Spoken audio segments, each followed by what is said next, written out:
Join करें हमारे Telegram channel को @SMB इंडिया पे और पाए मार्केट के लाइव अपडेट्स और इंट्राडे ट्रेडिंग आइडियाज़ डिस्क्रिप्शन में दिए गए लिंक से ज्वाइन करें। वीडियो से पहले चैनल को सब्सक्राइब ज़रूर करें, नोटिफिकेशंस के लिए बेल आइकन दबाएं और वीडियो के बाद लाइक, कमेंट और शेयर करना ना भूलें।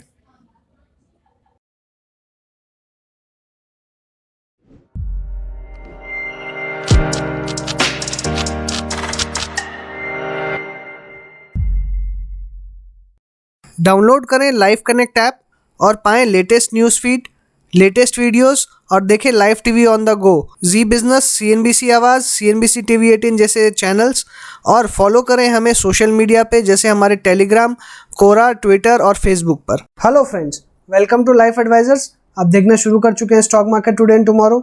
निफ्टी की अगर बात करें तो आज फ्लैट कारोबार हमको देखने मिला, साथ ही कुछ बीच बीच में वॉलेटिलिटी या स्विंग हम कह सकते हैं कि हमको देखने के लिए मिली। अगर हम शुरुआत की बात करें तो शुरुआत जो हुई थी वो काफ़ी गैप अप से हुई थी 10,382 के ऊपर में, और इसकी जो प्रीवियस क्लोजिंग थी वो 10,312 की थी, तो 70 पॉइंट्स की हमको गैप अप ओपनिंग देखने मिली। वहां से इसने थोड़ा पिकअप पकड़ा और ऊपर के लेवल्स की कोशिश की 10,400 के आसपास जाने की। इसने हाई बनाया 10,401 का, लेकिन मैंने कहा था कि यहाँ पे एक बहुत ही इंपॉर्टेंट रेजिस्टेंस जोन है और यहाँ से हमको सेलिंग देखने के लिए मिल सकती है। सेम वही हुआ, हमारे को 10,400 के आसपास सेलिंग देखने के लिए मिली, लेकिन नीचे मैंने कहा था कि सपोर्ट भी है, तो इसने लो बनाया 10,267 का, 10,267 का, तो यहाँ से हमको एक बाउंस देखने को मिला। तो नीचे से मैंने कहा कि बार बार बाउंस आएगा और ऊपर से सेलिंग, इसीलिए हमको वॉलेटाइल टू फ्लैट ट्रेड देखने को मिला। क्लोजिंग इसने दी 10,302 के ऊपर में, तो लगभग सिर्फ 10 पॉइंट की गिरावट हमको देखने को मिली और 0.1% की परसेंटेज वाइज अगर बात करें तो गिरावट देखने को मिली। बाकी अगर इंडाइसेस की बात करें तो आप देख सकते हैं कि सारे इंडाइसेस फ्लैट पड़े हुए हैं, कहीं पे भी बहुत ज़्यादा तेज़ी या बहुत ज़्यादा मंदी हमको देखने नहीं मिल रही है, और लगभग ओवरऑल ब्रॉड मार्केट में हम देखें तो सेलिंग हमको दिखाई दे रही है। तो हम कह सकते हैं कि जो भी आज मार्केट में सेलिंग हुई है ब्रॉड बेस्ड हुई है, हर सेक्टर्स में और हर जगह हुई है, और ये एकदम कंसिस्टेंट हो गया है कि आजकल जब भी सेलिंग आती है तो काफ़ी ज़्यादा क्वांटिटीज़ में आ रही है और हर लेवल्स पे आ रही है और हर सेक्टर में आ रही है। कोई भी सेक्टर जो है वो बाकी नहीं रह रहा। तो यहाँ पे एक बहुत बड़ा क्वेश्चन मार्क जो है मार्केट को लेके खड़ा हो जाता है कि मार्केट आगे किस तरह से बिहेव करने वाला है। अगर हम सेक्टोरल इंडाइसेस की बात करें तो आप देख सकते हैं कि लाल और हरे निशान में दोनों में आपको देखने मिल रहे हैं। मीडिया ने, फार्मा ने और PSU बैंक्स ने गिरावट दिखाई है और तेजी दी है। ऑटो ने थोड़ा साथ दिया है, फाइनेंशियल सर्विसेज ने, FMCG ने भी फ्लैट ट्रेड किया है, और बाकी अगर इंडाइसेस देखें तो सबके सब फ्लैट हमको देखने मिल रहे हैं, चाहे वो बैंक्स हो, प्राइवेट बैंक्स हो, मेटल्स हो, और रियल्टी में भी अगर देखें तो 0.5% की गिरावट है। तो बहुत ज़्यादा अगर हम देखें तो कोई भी बहुत ज़्यादा गिरावट नहीं है और बहुत ज़्यादा बढ़ावा नहीं है। हालांकि मीडिया, फार्मा और PSU बैंक्स में ये 3 सेक्टर में अच्छी खासी बिकवाली आई है, जो एक यहाँ पे भी एक अलर्ट जो है वो जारी कर रही है कि इन स्टॉक्स के अंदर में किस तरह से हमको आगे बने हुए रहना है या नहीं रहना है। फार्मा में मुझे लग रहा है कि फ्लैट टू नेगेटिव ट्रेड हमको इसलिए देखने मिल रहा है क्योंकि यहाँ पे अब रिजल्ट्स का जो है वो वेट हो रहा है, जो कि अभी आने वाले हैं Q1 के। तो मुझे लगता है कि अब इसमें जो भी तेज़ी या मंदी होगी वो सिर्फ और सिर्फ रिजल्ट्स के बेसिस पे होगी, क्योंकि लोगों ने तेज़ी तो बहुत कर ली और ये एक्सपेक्टेशन के साथ में कि फार्मा जो है वो एक आउट परफॉर्मिंग सेक्टर रहेगा। तो FMCG ने तो ज़रूर मुझे लगता है कि कुछ ना कुछ दम दिखाया है, लेकिन ये भी एक, मैं कहूँ तो ब्रेकआउट जोन पे हमको दिखाई दे रहा है। और तो यहाँ पे हमने नेस्ले, HUL और सब में तेज़ी देखी है। ITC ने भी अच्छा परफॉर्म किया है, हालांकि अभी ITC नीचे के लेवल्स पे हमको देखने मिल रहा है। हो सकता है कि हमें वहाँ पे एक बाइंग अपॉर्चुनिटी मिल जाए जो हम इवैल्यूएट करने की कोशिश करेंगे। लेकिन अगर ओवरऑल बाज़ार का हम सेंटीमेंट देखें तो हमें फ्लैट टू नेगेटिव ही देखने को मिल रहा है, बहुत ज़्यादा नेगेटिव या बहुत ज़्यादा तेज़ी भी हमको देखने के लिए नहीं मिल रही है। तो दोनों तरफ का ट्रेड हो सकता है कि हमको आने वाले दिनों में मिले, लेकिन एक चीज़ जो मैं श्योर हूँ कि आने वाले दिनों के अंदर में नेक्स्ट 1 महीने मुझे लगता है कि वॉलेटिलिटी जो है वो अपने पीक पे रहेगी और बहुत ज़्यादा वॉलेटाइल ट्रेड्स हमको देखने के लिए मिल सकते हैं। तो हमें बहुत ही कॉशियस रहकर ट्रेड करना है और हमें जहाँ पे सेलिंग करनी है वहाँ सेलिंग करके चलनी है। कहीं पे भी हमें ऐसी अपॉर्चुनिटी अब बाइंग की नहीं देखनी कि जहाँ पे बहुत ज़्यादा सेलिंग प्रेशर आ रहा हो और अब हमें ऐसा लगे कि वो नीचे आ गया तो हम उसे बाई करें। तो अभी बाइंग अपॉर्चुनिटी नीचे के लेवल्स पे कम देखनी या खोजने की ट्राई करनी है, सिर्फ मोमेंटम जो है वो ट्रेड करना है। तो निफ्टी के ट्रेंड की बात करें तो जैसा मैंने डिस्कस किया था कि अभी ये साइडवेज मूवमेंट है, तो आप देख सकते हैं कम्प्लीटली यहाँ पे हमको साइडवेज ट्रेड ही देखने के लिए मिल रहा है और ये एक रेंज में ही घूम रहा है 10,200 की, 200 से लेकर 10,400 की रेंज में ही ये घूम रहा है। तो यहाँ पे बहुत ही साइडवेज ट्रेडिंग हमको देखने मिल रही है। लेकिन अगर चैनल की बात करें तो चैनल अभी भी इंटैक्ट है। हालांकि अगर हम इसे एक्सटेंड करते हैं तो ये एक चैनल के बॉटम लाइन के आसपास आ चुका है, या बॉटम लेवल जो है उसके आसपास आ चुका है। तो यहाँ पे थोड़ा सा रिस्क बन जाता है, क्योंकि अगर ये टूटेगा तो इमीडिएटली बहुत ही तेज़ी से गिरेगा। और यहाँ पे मेरे को जो देखने मिल रहा है, अगर मैं इसे एक्सटेंड करता हूँ तो मैंने ये एक्सटेंड किया है, आप देख सकते हैं कि ये बहुत ही नज़दीक है इसके लोअर लेवल्स के। और मुझे लगता है कि यहाँ से जब फॉल आएगा 10,100, अब इसका बहुत ही इंपॉर्टेंट जोन बन चुका है। 10,100 के नीचे अगर ये गिरता है तो यहाँ पे बहुत शार्प फॉल हो सकता है कि हमको देखने के लिए मिले। और 10,000 बहुत ही स्ट्रॉन्ग सपोर्ट जोन है। अगर ये एक बार टूट गया तो मुझे लगता है कि बहुत ही शार्प जो फॉल है वो आएगा। नीचे में सीधा सपोर्ट जो है, नीचे सीधा जो सपोर्ट है वो 9,600 के आसपास का है। तो 400 पॉइंट तो मिनिमम यहाँ से एक साथ मुझे लगता है गिरेगा, और वो एक दिन में हो या 2 दिन में ये अलग बात है, लेकिन यहाँ से कंटिन्यूसली फिर 400 पॉइंट का मुझे लगता है कि फॉल आएगा। कहीं पे इसको ब्रेक नहीं मिलने वाला है। 9,600 भी ब्रेक करता है तो फिर नीचे वापस 9,200 के ऊपर में सपोर्ट है। तो हर 400 पॉइंट में अगर हम देखें तो हर 400 पॉइंट पे एक सपोर्ट मिल रहा है हमको। लेकिन अगर यहाँ पे अभी बात करें तो यहाँ पे एक बहुत ही ज़्यादा रिस्की ट्रेड जो है वो हमको देखने के लिए मिल रहा है। यहाँ पे एक इम्पॉर्टेंट सपोर्ट लेवल है, उसी सपोर्ट के ऊपर में 10,300 के ऊपर में ये खड़ा है। कल अगर ये नेगेटिव खुलता है और नीचे की तरफ जाता है और एक 10,100 का लेवल जो है वो अगर टूट गया तो मुझे लगता है कि काफ़ी शार्प फॉल आ सकता है। कल किस रेंज में या कहाँ जाता है ये देखनी ज़रूरी है, और सबसे ज़्यादा ज़रूरी है कि ये ओपन कहाँ पे होता है। वो अगर ये 10,200 के आसपास ओपन होता है तो मुझे लगता है कि 10,100 तो ये ज़रूर अटेम्प्ट करने वाला है। लेकिन अगर ऊपर के लेवल की बात करें तो 10,400 में आपको पता है कि एक बहुत बड़ा रेजिस्टेंस है। और अगर हम यहाँ देखें तो लगभग इसने 2-3 बार जब भी अटेम्प्ट किया है, यहाँ पे इसने अटेम्प्ट किया, ये फेल हो गया 10,400 ब्रेक करने में। एक दिन यहाँ पे जो है वो इसने अटेम्प्ट किया और सक्सेसफुली क्लोज हुआ, लेकिन next day immediately profit booking देखने मिल गई और फिर हमको जो है वापस 10,400 के नीचे का लेवल देखने मिला। और यहाँ पे इसने थर्ड टाइम अटेम्प्ट किया, यहाँ पे भी इसने ये फेल हो चुका है। और आज भी अगर हम देखें तो आज भी इसने अटेम्प्ट किया और यहाँ पे आज भी ये फेल हो चुका है। तो लगभग 3 आउट ऑफ 4 टाइम्स अगर हम देखें तो ये फेल हो चुका है। तो ये बहुत बार इसने फेल हो चुका है, लगभग 75% टाइम ये अटेम्प्ट फेल कर चुका है। इतनी फेल्ड अटेम्प्ट के बाद में मुझे लगता है कि अब इसे और ऊपर जाने का मौका हो सकता है ना मिले और मार्केट जो है वो नीचे आना शुरू कर दे, ऐसा मुझे देख के लग रहा है।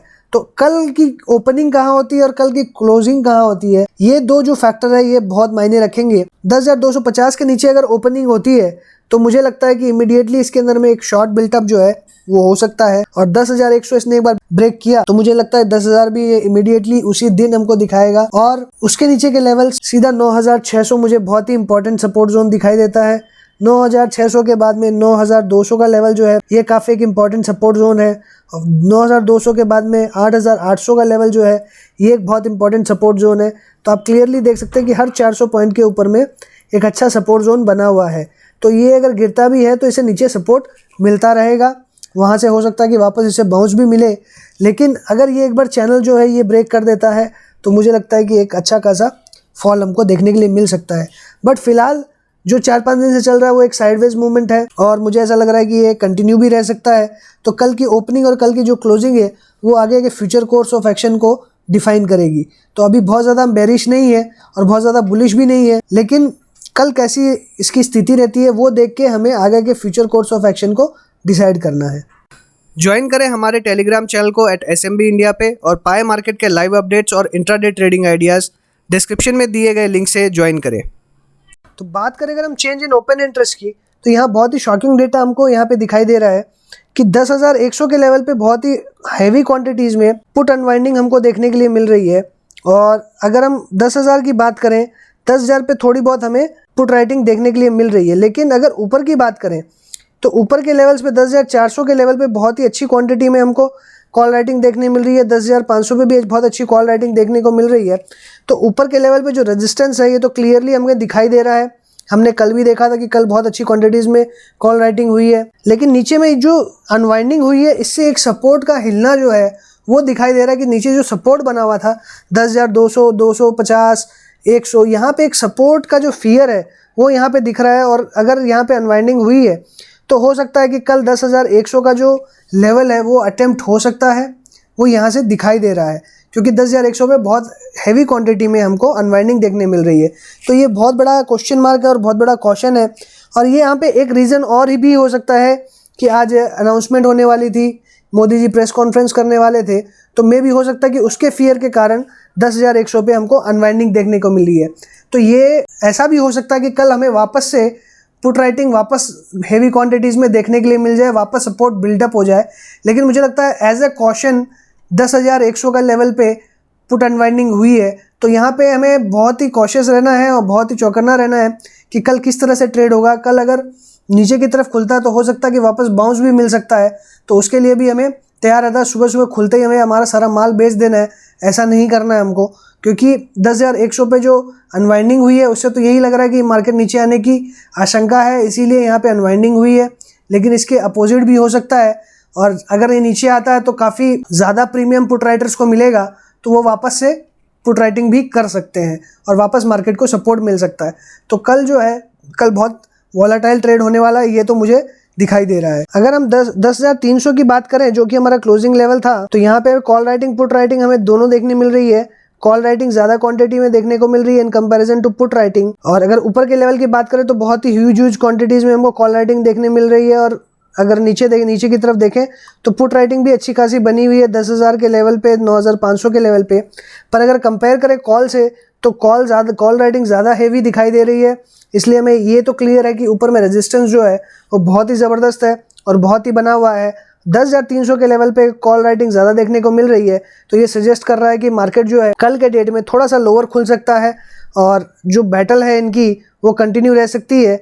10,100 पे सिर्फ एक जो क्वेश्चन मार्क है वो बना हुआ है कि यहाँ पे जो अनवाइंडिंग हुई है उसके मेजर रीज़न क्या हो सकते हैं। मुझे जो मेजर रीज़न नज़र आ रहा है वो सिर्फ ये है कि मोदी जी की जो प्रेस कॉन्फ्रेंस थी या अनाउंसमेंट थी जिसके लिए भी वो आए थे, वो एक क्वेश्चन के तौर पे हो सकता है कि यहाँ पे अनवाइंडिंग देखने को मिली है।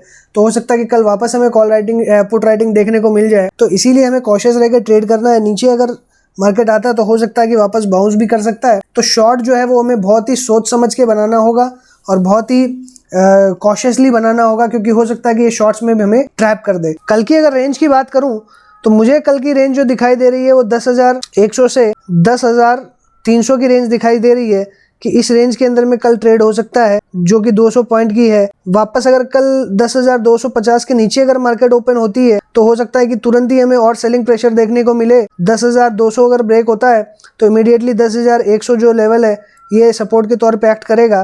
प्रिसाइजली अगर बात करूं तो 10,110 जो है वो बहुत इंपॉर्टेंट लेवल है, और अगर ये अटेम्प्ट होता तो हो सकता है यहाँ से वापस बाउंस बैक मिले। लेकिन कल जो पॉजिटिव मोमेंटम रहता है, अगर 10,250 के ऊपर ही खुलता है तो हो सकता है कि मार्केट थोड़ा सा पॉजिटिव जाने की कोशिश करे, पर 10,250 जो है वो बहुत इंपॉर्टेंट लेवल है। कल मार्केट ग्रीन में रहेगा कि नहीं ये तुम कल खुलने के बाद ही डिसाइड कर पाएंगे, और बाकी ग्लोबल क्यूज किस तरह से रहते हैं, यूएस मार्केट किस तरह से रहता है, उसके बाद ही ये क्लियर होगा। तो यहाँ पे जो स्थिति बनी है बहुत ही अनसर्टेन है। एग्जैक्ट डिसाइड करना कि मार्केट किस तरफ रहेगा, पॉजिटिव या नेगेटिव, ये थोड़ा बोल पाना मुश्किल हो रहा है। लेकिन फिर भी जो डेटा बन के आ रहा है मुझे ऐसा लगता है कि शुरुआत जो है वो नेगेटिव हो सकती है और नीचे से वापस बाउंस मिल सकता है और मार्केट वापस ऊपर की तरफ आ सकता है। इसलिए हमें वेट करना है। कल सुबह सुबह खुलते ही अगर मार्केट काफ़ी नेगेटिव खुलता है तो हमें बाइंग नहीं करनी है, वेट करना है अच्छे बाइंग अपॉर्चुनिटी के लिए। हो सकता है कि मार्केट और भी ज़्यादा शॉर्ट हो जाए, तो इसीलिए हमें बाइंग तो कल सुबह सुबह करने की बिल्कुल भी ज़रूरत नहीं है और हिम्मत भी नहीं करनी चाहिए मुझे लगता है कल।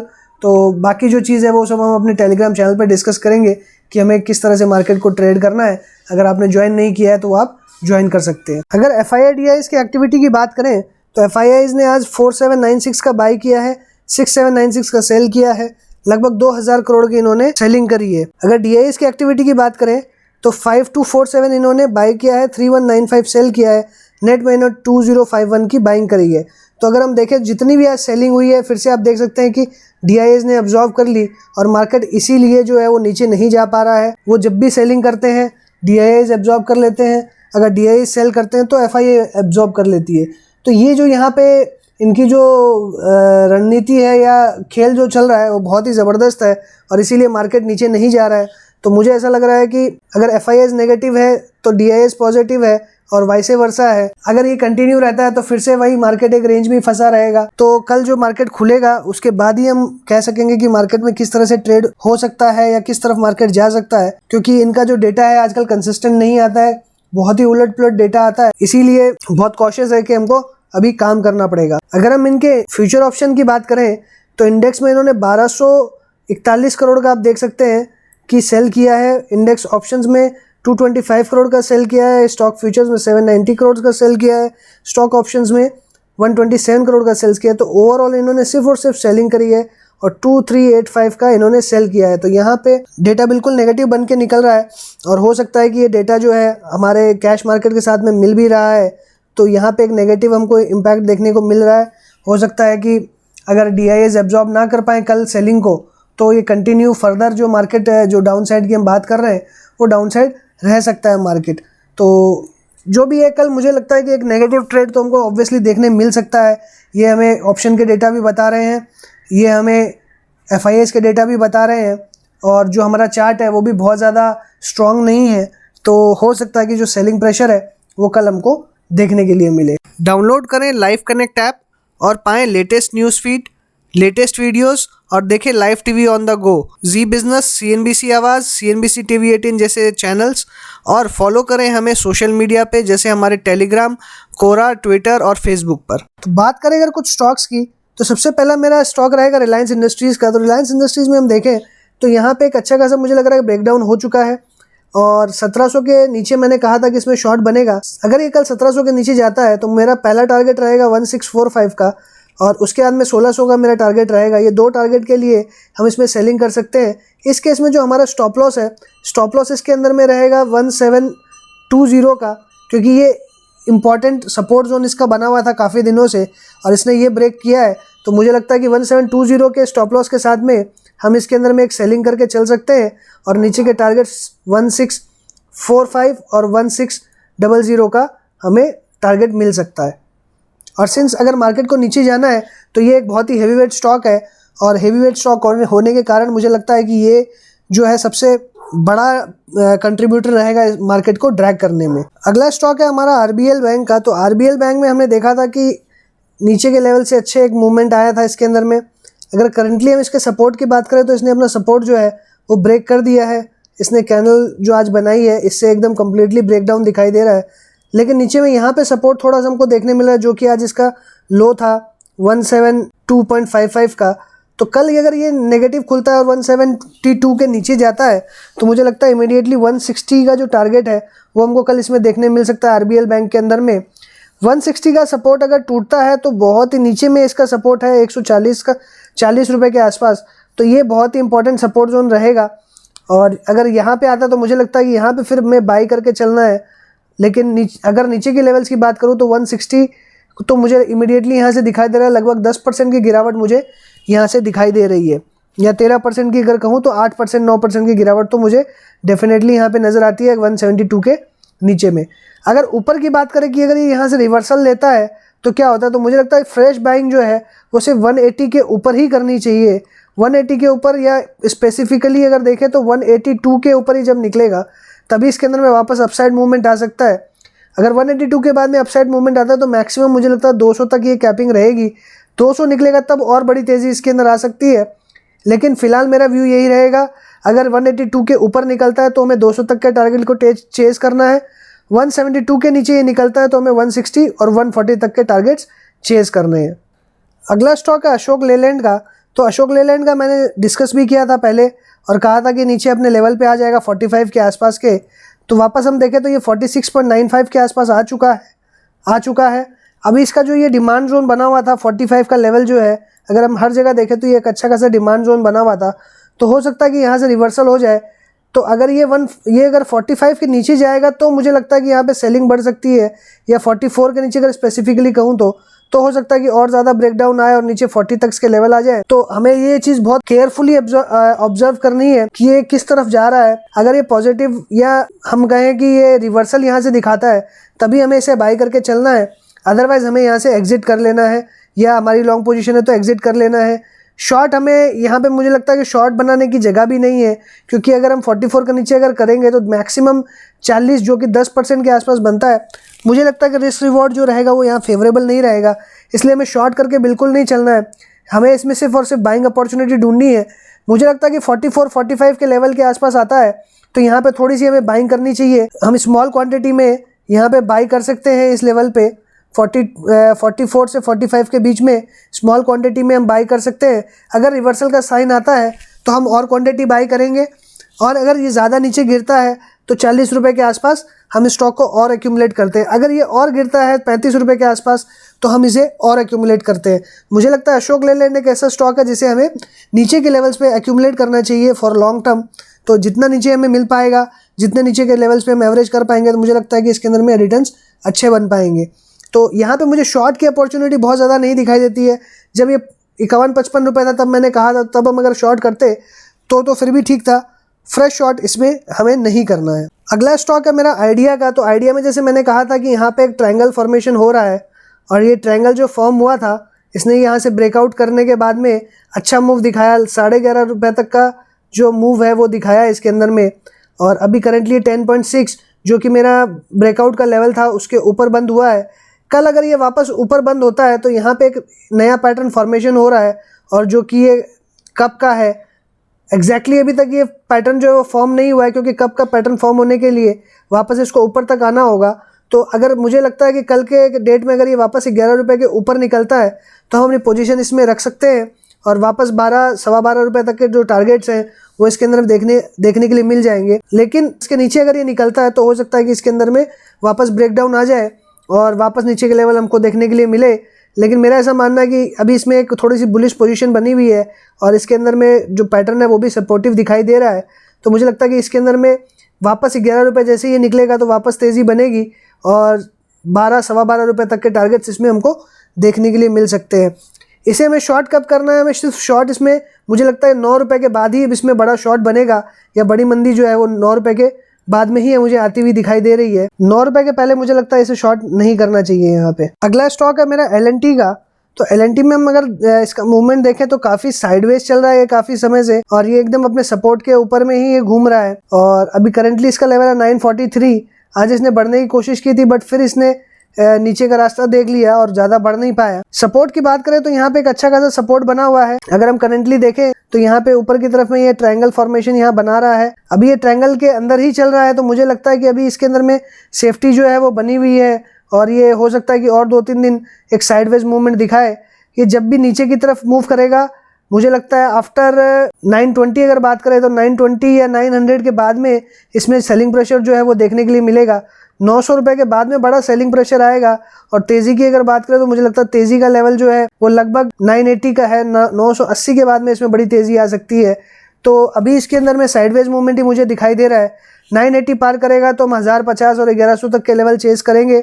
900 के नीचे अगर जाएगा तो 850 और 800, क्योंकि ये दोनों 850 और 800 जो है ये बहुत ही मेजर सपोर्ट है। तो मुझे ऐसा लग रहा है कि ये यहाँ पे कंसोलिडेट करके एक बहुत बड़ा बेस बनाने की कोशिश कर रहा है, और ये मुझे डेफिनेटली लगता है कि कुछ दिनों के अंदर में अपसाइड मूवमेंट ही दिखाएगा रादर देन डाउन साइड। लेकिन अगर मार्केट की ओवरऑल स्थिति की बात करें तो थोड़ा सा शॉर्ट बिल्टअप है मार्केट में। तो मुझे ऐसा लग रहा है कि नीचे अगर 900 के निकलता है तो 800 और 800 तक के लेवल दिखा सकता है। तो कोई भी सिचुएशन जो है वो हम रूल आउट नहीं कर सकते, इसलिए नीचे आता है 900 के तभी हमें शॉर्ट करना है, और लॉन्ग 980 के ऊपर करना है। तो अभी ये 900 से ये 980 की जो रेंज है इस लेवल पे हमको अभी फिलहाल कुछ नहीं करना है। सो मैं अपनी बात को आज यहीं पे वाइंड अप करूंगा। अगर आपको मेरा वीडियो अच्छा लगा हो तो लाइक करिएगा, दोस्तों के साथ शेयर करिए। टेलीग्राम चैनल अगर आपने सब्सक्राइब ना किया हो तो आप जरूर करिए, वहाँ पे इंट्राडे आइडियाज वगैरह सब आपको मिल जाएंगे। अगर एंड्रॉइड ऐप आपने डाउनलोड नहीं किया तो वो भी आप डाउनलोड कर सकते हैं। सारी जो लिंक्स हैं वो डिस्क्रिप्शन में दी हुई है। इसी के साथ thanks for watching the video. Good night.